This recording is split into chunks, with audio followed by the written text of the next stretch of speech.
주시어서 하나님 이 말씀이 사람의 말로 들리지 아니하고 살아계신 하나님의 세미한 음성으로 들려지는 능력의 말씀 될 수 있도록 성령 하나님 기름 부어 주옵소서. 말씀을 전하는 부족한 종 하나님의 능력의 장중에 붙잡아 주시고 연약함은 주님의 십자가에 가리워 주옵시며 하나님의 선하신 손길로 함께하여 주옵소서. 오늘 이렇게 주님 전에 나올 때 빈손 들고 나오지 아니하고 귀한 것 주님 앞에 구별하여 봉헌합니다. 이 예물에 담겨있는 우리의 믿음과 정성을 연락하여 주시어서 사용되어질 때마다 하나님의 나라가 더욱더 확장됨을 이뤄갈 수 있는 그런 능력이 되어질 수 있도록 하나님 축복하여 주옵소서. 특별히 아버지 하나님, 전 세계가 여러 가지 상황으로 인하여 어려움 겪고 있습니다. 무더위 가운데서도 더욱더 강건함으로 붙들어 주옵시며 연약함이 자리하지 아니하도록 성령의 불담으로 보호하여 주옵소서. 출타 중에 있는 성도님들에게도 하나님의 더욱더 강건함의 복을 허락하여 주시고 행하는 모든 일들마다 주 안에서 형통함을 이뤄갈 수 있도록 은혜 위에 은혜를 허락하여 주옵소서. 오늘 예배 시종일관을 우리 성령 하나님께 온전히 의탁가 없고 예수님의 이름으로 감사하며 축복하며 기도하옵나이다. 아멘. 저는 말씀을 전하는 설교자로서 말씀을 준비할 때마다 항상 두 가지를 지키려고 애씁니다. 하나는 준비하는 이 말씀의 대상이 먼저 저 자신이 되기를 기도합니다. 내가 먼저 은혜를 받아야 그 은혜를 흘러보낼 수 있기 때문에 제 자신이 먼저 이 말씀에 은혜 받기를 기도합니다. 그리고 또 하나는 말씀을 준비할 때마다 그 말씀 앞에 저를 세우려고 노력합니다. 다시 말하면 그 말씀에 제 자신을 적용하려고 굉장히 애쓰고 노력합니다. 그래서요, 말씀을 준비하다 보면 굉장히 부딪히는 말씀이 있어요. 제 자신의 삶과 하나님이 주시는 이 말씀이 너무나도 빗나가고 그릇돼서 정말 내가 과연 이런 말씀을 전할 수 있을까? 그럴 만한 자격이 있는 것인가 하는 그런 갈등, 그런 마음들이 자리할 때가 무척 많습니다. 오늘 말씀도 그런 말씀입니다. 지난 주간 본문을 묵상하는데 제 안에 질문이 자리를 잡았습니다. 오늘은 그 질문을 토대로 함께 은혜를 나누려고 합니다. 우리가 함께 봉독했던 이 에스겔서 36장 그 본문의 맨 위에 부제를 보면 이스라엘이 받을 복 이렇게 쓰여져 있습니다. 이스라엘이 받을 복 이렇게 쓰여져 있습니다. 에스겔서 36장은 하나님께서 이스라엘에 부어주실 복이 무엇인지, 이스라엘에서 일어나게 될 회복이 어떤 것인지 에스겔을 통하여 말씀하고 계시는 것입니다. 우리는 여기서 왜 하나님이 에스겔에게 이런 말씀을 하셨는지 그 이유를 알기를 원한다고 하면 먼저 이 당시에, 이 성경이 쓰여질 당시의 역사적인 배경을 살펴볼 필요가 있습니다. 에스겔은 우리가 너무나도 잘 아는 다니엘과 하박국 선지자와 같은 동시대의 사람입니다. 주전 605년에 바벨론이 남유다를 침공해서 다니엘과 같은 그런 젊은 지혜로운 젊은이들을 포로로 잡아갑니다. 이것이 제1차 바벨론 포로의 사건입니다.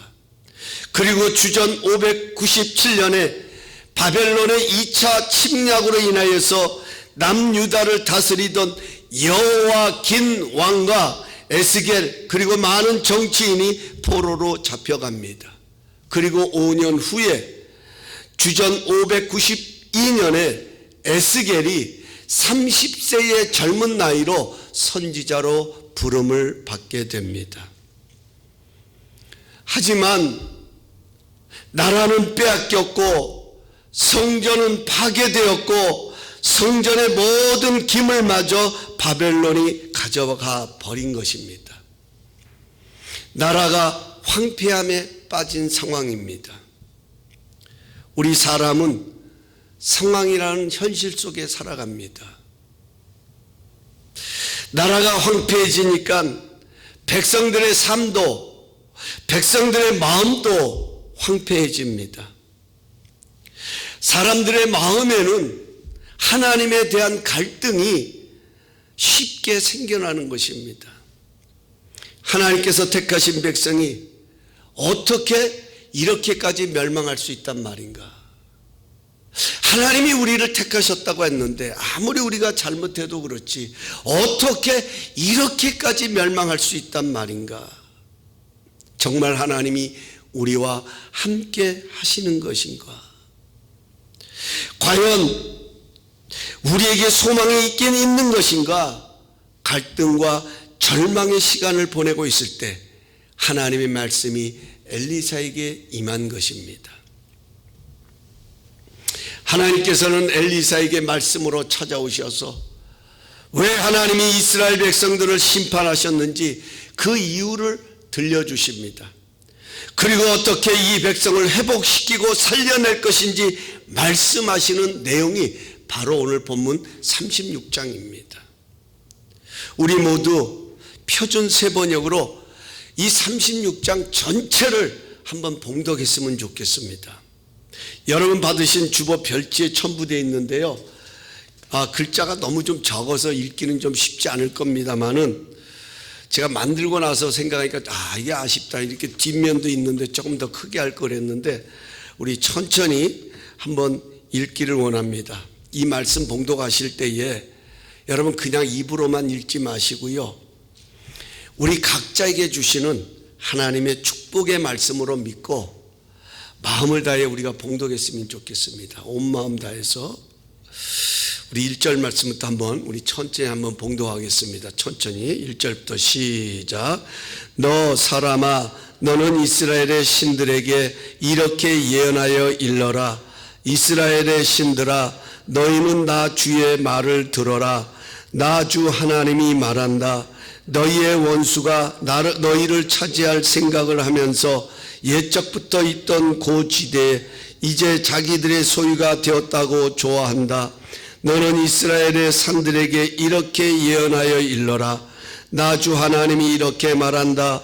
그 원수들이 너희를 황폐하게 만들었고 사방에서 너희를 삼켜버려서 너희가 다른 민족의 소유가 되었으므로 너희가 사람들의 입에 오르내리며 조롱거리가 되었다.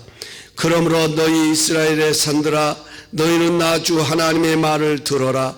나 주 하나님이 산과 언덕에게 시냇물과 골짜기에게 황폐해진 황무지에게 그리고 사방에 남아있는 성읍들 곧 다른 민족들이 약탈을 하여 조롱거리가 된 버림받은 성읍들에게 말한다. 나 주 하나님이 이렇게 말한다. 진실로 내가 나의 맹렬한 투기를 그대로 쏟아서 남아있는 이방 민족들과 에돔 온 땅을 쳐서 말한다. 그런 내 땅을 자기들의 소유로 만들면서 기뻐하였고 내 땅의 주민을 멸시하면서 내쫓고 내 땅의 목초지를 약탈하고 차지하였다. 그러므로 너는 이스라엘 땅을 두고 예언하고 산과 언덕에게 시냇물과 골짜기에게 전하여라. 나 주 하나님이 이렇게 말한다. 너희가 민족에게 수치를 당하였기 때문에 내가 투기와 분노를 그대로 쏟으면서 말한다.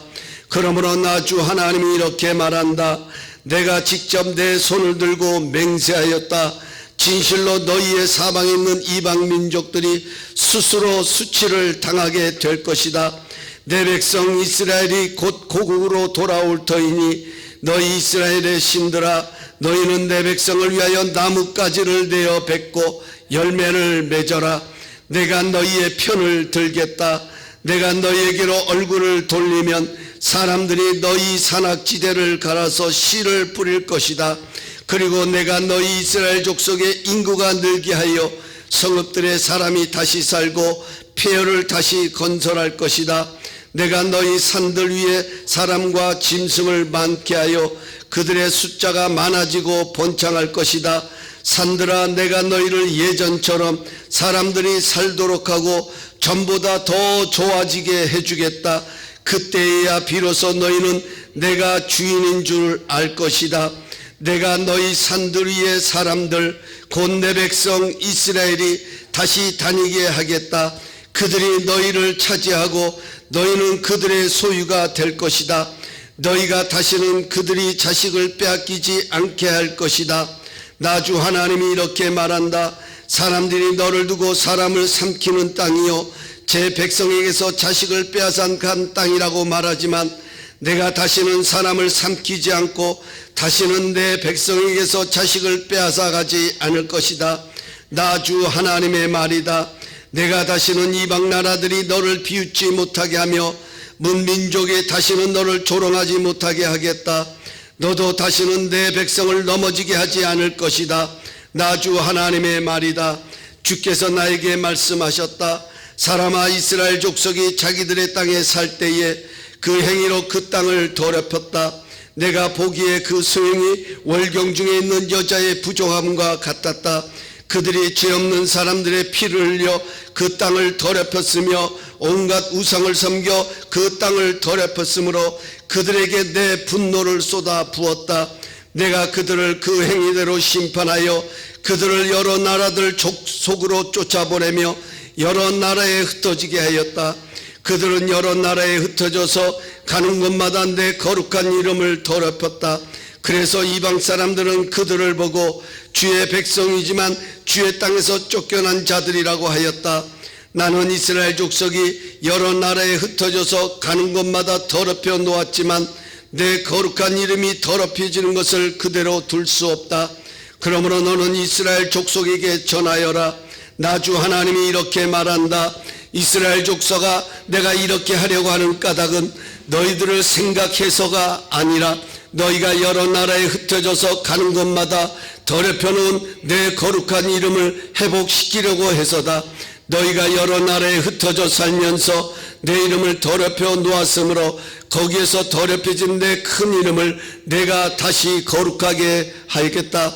이방 사람들이 지켜보는 앞에서 너희에게 내가 내 거룩함을 밝히 드러내면 그때야 비로소 그들도 내가 주인인 줄 알 것이다. 나 주 하나님의 말이다.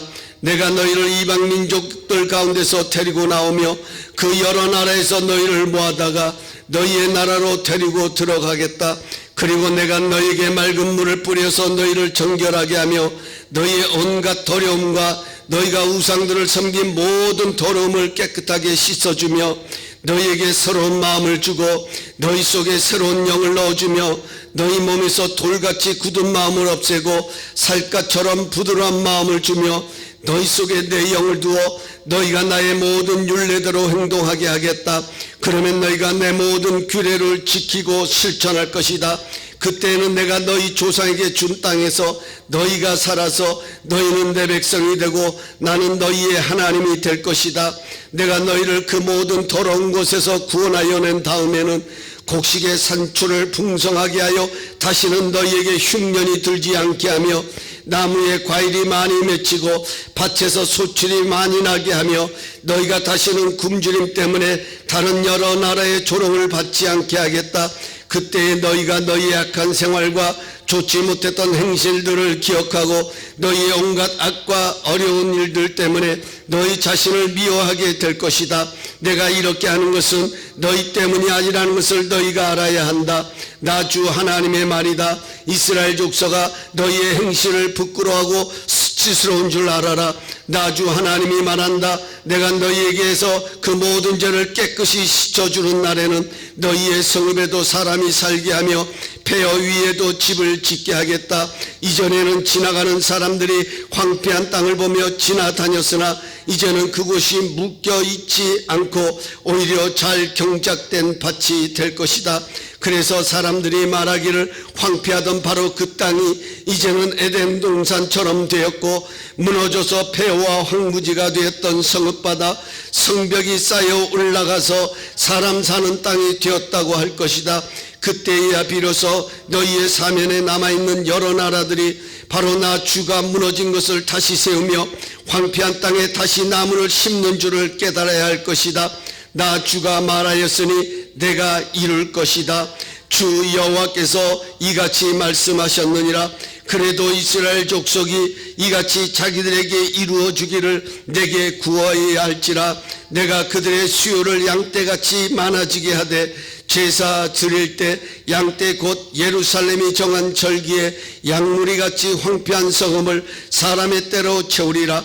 그리한즉 그들이 나를 여호와인 줄 알리라 하셨느니라. 아멘.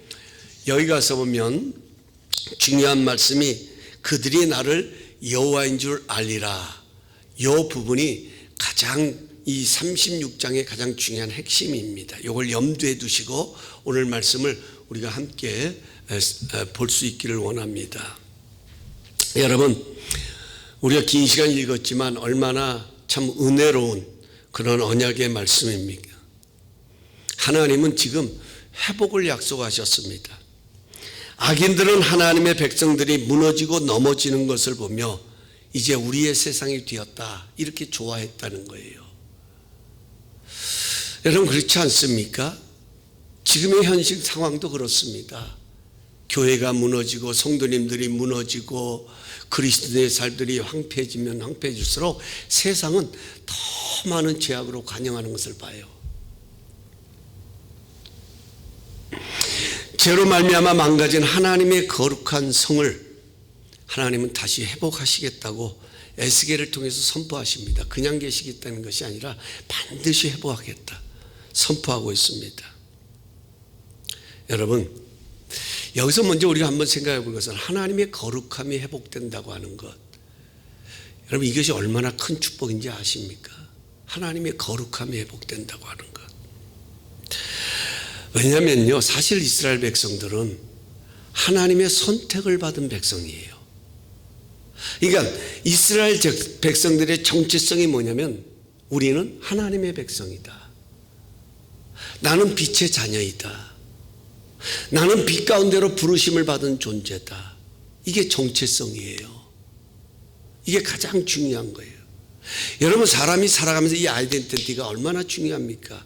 그 정체성에 따라서 삶의 방향이 결정되고 삶의 살아가는 태도가 결정되지 않습니까? 바로 이런 이야기예요.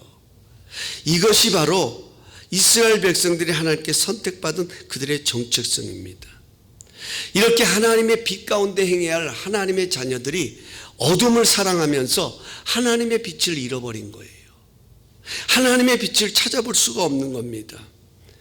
그런데 하나님은 뭐라고 말씀하시면 그들을 다시 그 하나님의 빛 가운데로 불러내시겠다. 이게 회복입니다. 이게 하나님의 거룩성을 회복하는 것입니다. 그런데요, 제가 오늘 이 말씀을 읽으면서 한 가지 질문이 제 안에 자리를 잡았습니다. 하나님은 이스라엘을 위하여서 어떻게 하실 것인지 계획을 갖고 계셨어요. 이미 하나님께서는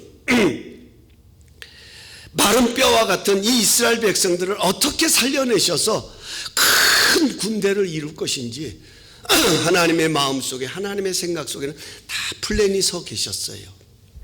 그렇다면 이제 시행하시면 됩니다. 그런데 하나님은 37절에 가서 보면 그래도 이스라엘 족속이 이같이 자기들에게 이루어지기를 내게 구하여야 할지니라 이렇게 말씀합니다. 왜 이렇게 말씀하셨을까요? 여러분, 오늘 본문에도 기록되어 있듯이 하나님은 일을 시작하시고 성취하시는 하나님이십니다. 하나님의 계획이 복 주시는 것이라면 복 주시면 돼요. 살리시는 것이라면 하나님이 그렇게 하시면 됩니다. 그런데 왜 하나님은 그래도 이스라엘 족속이 이같이 자기들에게 이루어지기를 내게 구해야 한다고 말씀하셨을까? 이 질문이 제 안에 자리 잡았어요. 퀘스천으로. 주시면 되지. 이루시면 되지. 어차피 하나님이 이루시면 세상 모든 사람들이 하나님이 하신 거 다 알 텐데 이루시면 되지. 뭘 굳이 또 거기다가 내게 구해야 된다고 말씀하실까? 이 질문이 계속 제 안에 일어나면서요, 또 한 가지 퀘스천이 따라오는 거예요. 그렇다면 지금까지 우리는 기도 안 했단 말인가? 기도했잖아요. 그런데도 상황은 달라진 게 없어요. 아니요. 상황은 갈수록 더 어려워지는 것 같은데 도대체 뭘 구하라고 하는 것인지, 이게 오늘 말씀의 퀘스천이에요. 오늘 이 말씀을 나누게 된 배경입니다. 저는 이 부분을 묵상하다가 참 귀한 은혜를 깨달았어요. 첫 번째로, 왜 하나님은 이런 플랜을 가지고 계시고 이런 꿈을 가지고 계시고 이런 바람을 가지고 계시면서도 왜 이스라엘 백성들이 이를 위하여 자기 구해야 된다라고 말씀하셨을까? 왜 기도하라고 말씀하셨을까? 왜 성경은 항상 기도하고 낭망치 말라라고 말씀하고 계시는 것일까? 그 첫 번째가, 여기 가서 보면 자기들에게 이루어 주기를 이라는 이 말을 바꾸만 한다면 자기를 위해서 구해야 된다 하는 거예요. 중요한 것은 자기를 위해서, 우리 자신을 위해서. 물론 하나님의 계획도 있고 하나님의 플랜도 있지만 그럼에도 불구하고 우리가 하나님께 일이 이루어지도록 간구해야 되는 것은 누구를 위하여? 나를 위하여. 이게 답이에요. 나를 위하여. 바꿔서 말하면 지금 우리가 기도하는 것은요, 하나님을 위해서 구하는 것이 아니라 나를 위해서 구하는 겁니다. 여러분, 기도라고 하는 것은 절대로 하나님을 위해서 하는 게 아닙니다. 나를 복되게 하려고 하는 것이 바로 기도다 하는 것입니다. 여러분, 그런 생각 해보셨어요? 기도하는 자와 기도하지 않는 자의 차이가 뭐라고 생각하십니까? 기도하는 자와 기도하지 않는 자의 차이.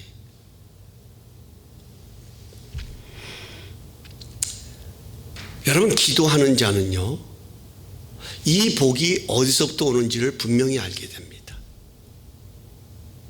하나님의 계획과 하나님의 플랜을 붙들고 이 일이, 이 하나님의 계획까지 내게 이루어지기를 간구하는 자들은요, 그 일이 이루어졌을 때 이 축복이 어디서부터 오는지를 분명히 아는 거예요. 근데 기도하지 않으면 내게 주어진 것들이 우연이 될 수도 있는 거고, 기도하지 않으면 세상 말로 말하면 운이 좋아서 내가 잘했기 때문에, 내가 무엇을 했기 때문에 되었다라고 생각할 수도 있다 하는 겁니다. 내가 열심히 노력했기 때문에. 여러분, 만복이 하나님으로부터 오는 것을 안다고 하는 것이 얼마나 큰 축복입니까? 왜냐하면 하나님은 만복의 근원이세요. 만복의 근원, 모든 복의 근원이 하나님이세요. 이 하나님을 안다는 것이 여러분 얼마나 큰 축복이냐 하는 거예요. 한 예로 요한복음 2장을 보면 우리가 잘 아는 대로 가나안 혼인잔치의 이야기가 나옵니다. 포도주가 떨어진 그곳에서 예수님께서 물로 포도주를 만드신 장면이 나오지요. 그런데 참 특이한 것은 그 연회의 결혼식에 참여했던 모든 사람들이 이 포도주를 맛보게 됩니다. 똑같이 맛을 봅니다. 그런데 이 포도주가 어디서 났는지, 맛을 보기는 보는데 어디서 났는지를 알지를 못해요. 야, 이렇게 맛있는 포도주? 야, 이런 기쁨? 이런 행복을 지금 누리기는 누리는데 이게 어디서 온지를 모르는 거예요. 그런데 성경은 뭐라고 말하느냐? 물도온 하인들은 알더라. 순종한 사람은 알아요. 아, 이게 주님으로부터 오는 것이구나. 내가 말씀에 의지하여 그대로 행했더니 이 모든 것들이 하나님이 이루어 주시는 것이구나. 하나님이 만들어 주시는 것이구나. 하나님이 내게 허락하여 주시는 것이구나. 여러분, 이것을 아는 게 얼마나 중요할까요? 왜냐하면 이것을 아는 자가 항상 풍성한 은혜를 누리는 것입니다. 우리도 마찬가지예요. 우리는 누구나 다 호흡을 하며 살아갑니다. 호흡이 멈추면 다 죽습니다. 예수 믿지 않는 사람들도 호흡하며 살아가고요. 예수 믿는 우리도 호흡하며 살아갑니다. 똑같은 것을 누리고 있어도 하나님으로부터 주어짐을 아는 것, 여러분 그 가치가 다르다는 것을 알아야 돼요. 내 능력으로 살아가는 것과 하나님이 주어지는 것. 하나님으로부터 주어진 것을 안다고 하면 여러분 감사할 수밖에 없는 거예요. 하나님으로부터 온 것임을 안다면 절대로 교만하지 않습니다. 겸손해질 수밖에 없는 것입니다. 내가 사는 것이 하나님의 은혜임을 안다면 자만할 이유가 없지요. 여러분 가만히 한번 생각해 보세요. 이스라엘 백성들이 왜 무너졌습니까? 왜 이스라엘 백성들이 하나님의 이름을 더럽히고 왜 범죄하고 왜 죄악 가운데 하나님의 택한 백성들이 왜 그렇게 되었냐 하는 겁니다. 그것은 두말할 것도 없이 교만입니다. 교만. 하나님이 머물러야 그 자리에 엉뚱한 것들이 자리 잡고 하나님으로부터 주어진 것이 그 하나님께 시선을 두는 것이 아니라 내 자신을 보기 시작하고 내 것을 추구하기 시작하면서부터 무너지는 거예요. 그래서 하나님은 교만한 자를 물리치시고 겸손한 자에게 은혜를 베푸신다 이렇게 말씀합니다.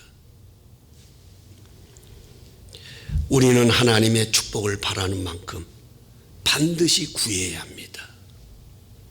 하나님은 반드시 이루십니다. 하지만 우리의 기도를 통하여 하나님은 그 일을 이루어 가심을 꼭 명심해야 합니다. 그래서 기도해야 합니다. 두 번째로 그래도 간구해야 하는 이유는 하나님의 복은 도매금이 아니에요. 하나님의 은혜는 그때마다 주시는 은혜가 있다는 겁니다.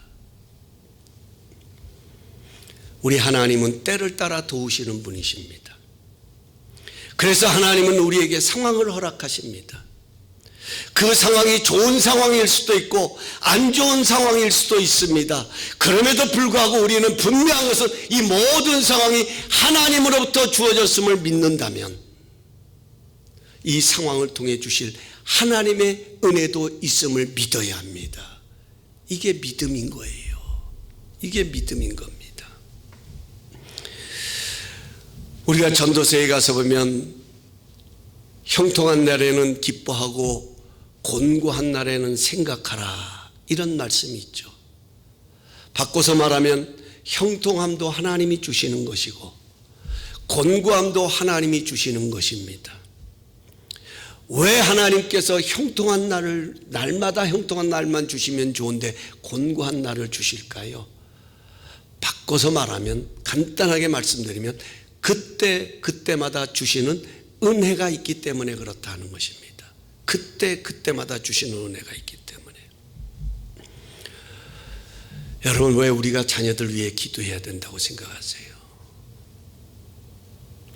여러분 왜 우리가 날마다 기도하고 낭망치 말아야 된다고 생각하십니까?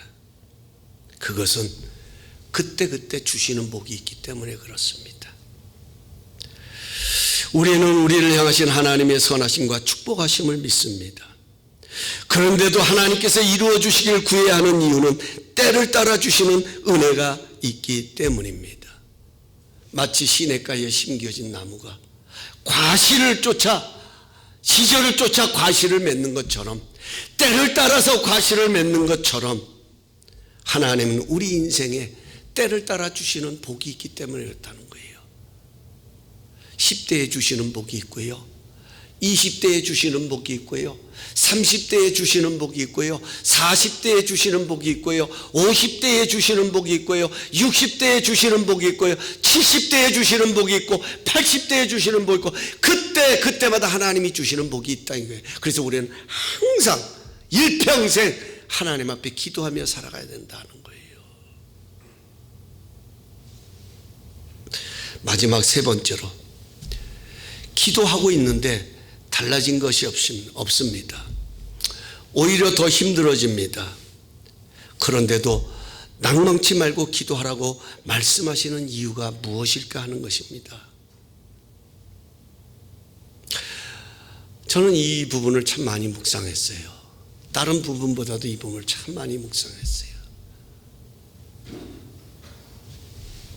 그리고 내린 결론은 더 깊은 은혜를 주시기 위해서이다. 지금 이스라엘 백성들이 바벨론의 포로가 됐어요. 70년 동안 포로 생활을 하고 있는 겁니다. 여러분, 70년 포로 생활 짧은 기간이 아닙니다. 결코 짧은 시간이 아닙니다. 이스라엘 백성들이 얼마나 많은 기도를 했겠습니까? 한 예로요, 다니엘을 들 수가 있잖아요. 아까 제가 앞에서 시대적인 상황을 배경하면서 1차로 다니엘이 포로로 잡혀갔다 그랬죠. 그리고 에스겔은 2차로 포로로 잡혀갔어요. 함께 지금 바벨론의 포로로 잡혀있는 신세가 된 거예요. 그런데 여러분, 우리가 성경에 다니엘서에 가서 보면 다니엘이 포로로 잡혀갔지만 어떻게 합니까? 하루에 3번씩 예루살렘을 향하여 창문을 열어놓고 기도합니다. 그런데도 달라지는 것은 없습니다. 오히려 왕이 만든 신상에 절하지 않으면 사자굴에 집어넣고 뜨거운 불못불에 던지겠다는 조소가 내려졌습니다.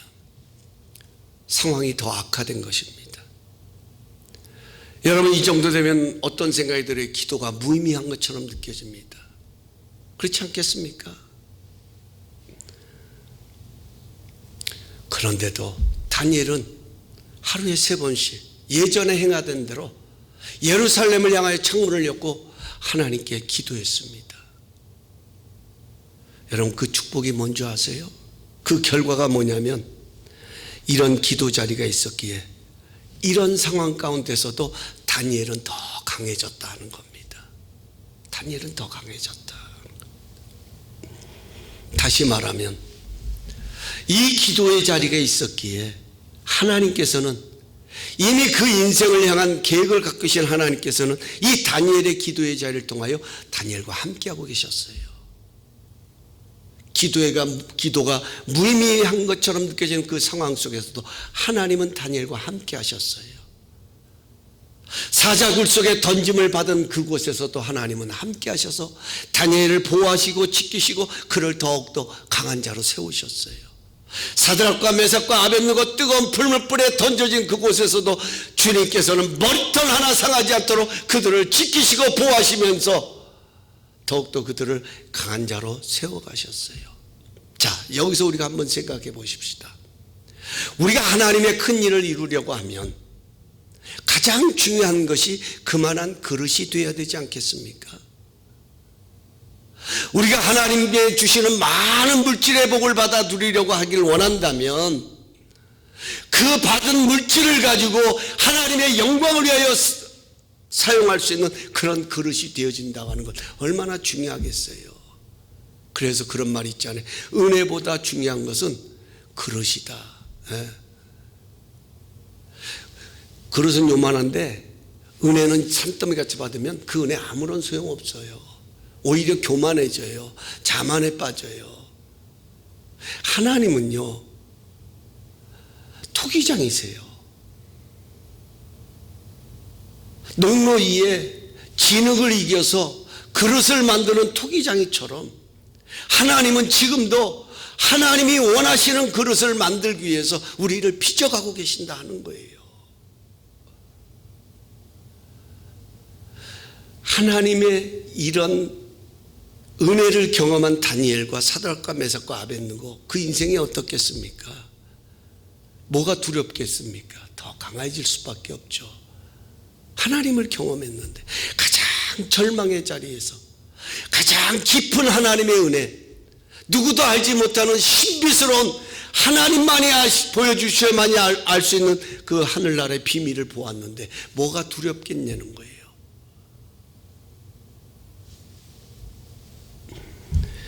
여러분, 에스겔이라고 하는 이름의 뜻은 하나님이 강하게 하실 것이다, 이런 뜻을 담고 있어요. 하나님이 강하게 하실 것이다. 여기 강하게 한다는 말은 훈련한다, 보완한다, 수정한다, 성장한다라는 뜻이 있습니다. 고난을 통해 하나님은 하나님의 백성들을 더 강하게 세우셨습니다. 그래서 우리가 잘 아는 것처럼 야고보서 1장 2절에서 4절 보면 이런 말씀이 있잖아요. 내 형제들아, 너희가 여러 가지 시험을 당하거든 온전히 기쁘게 여기라. 이는 너희 믿음의 시련이 인내를 만들어내는 줄 너희가 알미라. 인내를 온전히 이루라. 이는 너희를 온전하고 구비하여 조금 더 부족함이 없게 하려 함이니라. 여러분, 시험을 기쁘게 여기래요. 여기 시험을 NIV 성경은 face trials, 시련을 직면하면 시련의 얼굴을 대하고 있는 그 상황을 표현하고 있는 것입니다.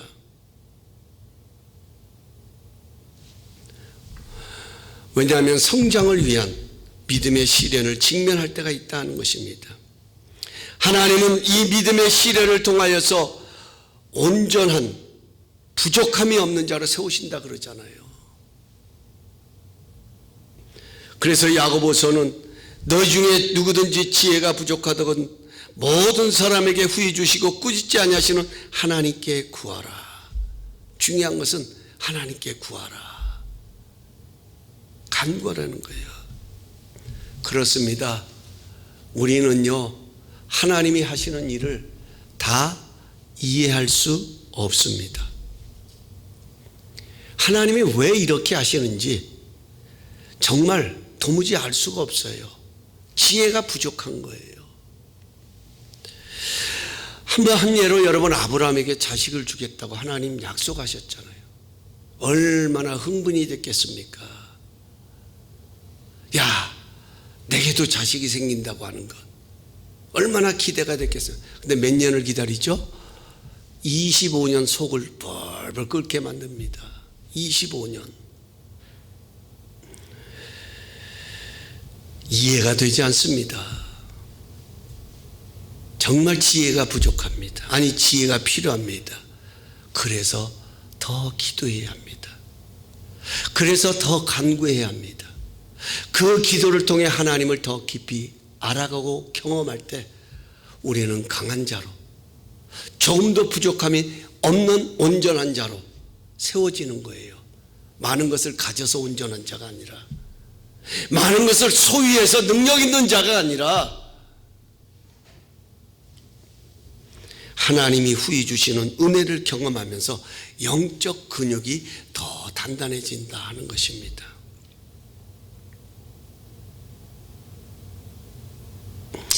그래서 하나님의 사람들 보면 참 신기한 것 중에 하나는 상황은 어려운데도 그 어려운 상황 속에서 더 강해져 가는 것을 봐요. 이게 성경에 기록된 믿음의 조상들, 믿음의 위인들의 삶의 모습 아닙니까? 어느 인물치고 어려움없는 인물이 어디 있어요? 욥은 어떻습니까, 여러분? 욥 같은 사람, 아이고, 생각만 해도 끔찍합니다. 절대로 찾아와서는 안 되는 그런 고난, 결과적으로는 욥은 그 고난을 통해서 더 강해지잖아요. 왜? 더 깊은 하나님의 은혜를 경험했기 때문에.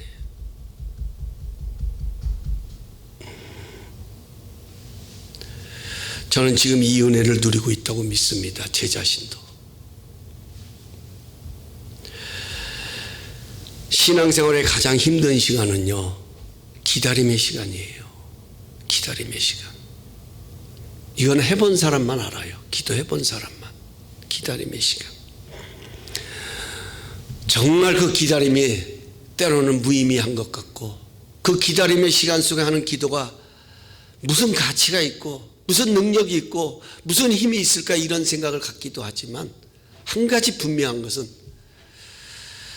그 기다림에 통해서 성장해 간다 하는 거예요. 더 강한 자로 세움을 입어간다 하는 것입니다. 사랑하는 성도 여러분, 왜 구해야 합니까? 왜 하나님께 간구해야 합니까? 우리의 모든 것이 하나님의 손에 있기 때문입니다. 우리가 구해야 하는 것을 때를 따라 주시는 은혜가 있기 때문인 것입니다. 하나님은 우리의 기도를 통해 더 강인한 자로, 더 깊은 은혜의 자리로 이끌어 가시는 신실하신 분입니다. 이제 말씀 맺으면서 여러분, 이 장면을 꼭 기억했으면 좋겠어요. 우리가 아는 것처럼 모세가 손을 들면 이스라엘이 아말렉과 전쟁을 할 때 모세가 손을 들면 이스라엘 백성이 이기고 모세가 손을 내리면 이스라엘 백성이 뒤로 물러갔습니다. 여러분, 이미 승리는 이스라엘 편에 있었습니다. 아말렉과 전쟁에 임할 때부터 이미 승리는 이스라엘 쪽에서 기울어져 있었습니다. 하나님의 계획입니다. 하나님의 플랜입니다. 하지만 분명한 것은 그 플랜을 이루어 가시는 하나님을 향하여 손을 높이 들 때에 이스라엘 백성이 이기게 되고 하나님을 향한 손이 내려올 때 이스라엘 백성들이 뒤로 물러갔다 하는 겁니다. 이것이 바로 우리 가운데 승리를 이루어가는 영적 원리다 하는 것입니다. 힘들어도 기도의 손을 높이 들음으로 그 상황 가운데 주시는 은혜를 입는 것입니다. 그래서 하나님은 그래도 이스라엘 족속이 이같이 자기들에게 이루어지기를 내게 구하여야 할지니라고 말씀합니다. 여러분, 이 말씀을 오늘 가슴에 새기는 그런 시간 되기를 원합니다. 힘들지만 그래도 기도의 손을 하나님을 향해 높이 들 수 있기를 원합니다. 우리가 하나님을 향한 기도의 손을 더 높이 들 수 있도록, 그래서 그때그때마다 주시는 은혜를 힘입을 수 있도록 우리 하나님께서 힘 주시고 능력 주시는 귀한 복된 그런 우리의 삶이 될 수 있기를 예수님의 이름으로 축원합니다. 우리 다 함께 그 자리에 일어나셔서 우리 함께 기도에 찬양 드리고 주신 말씀 붙들고 우리 기도하는 시간 갖겠습니다.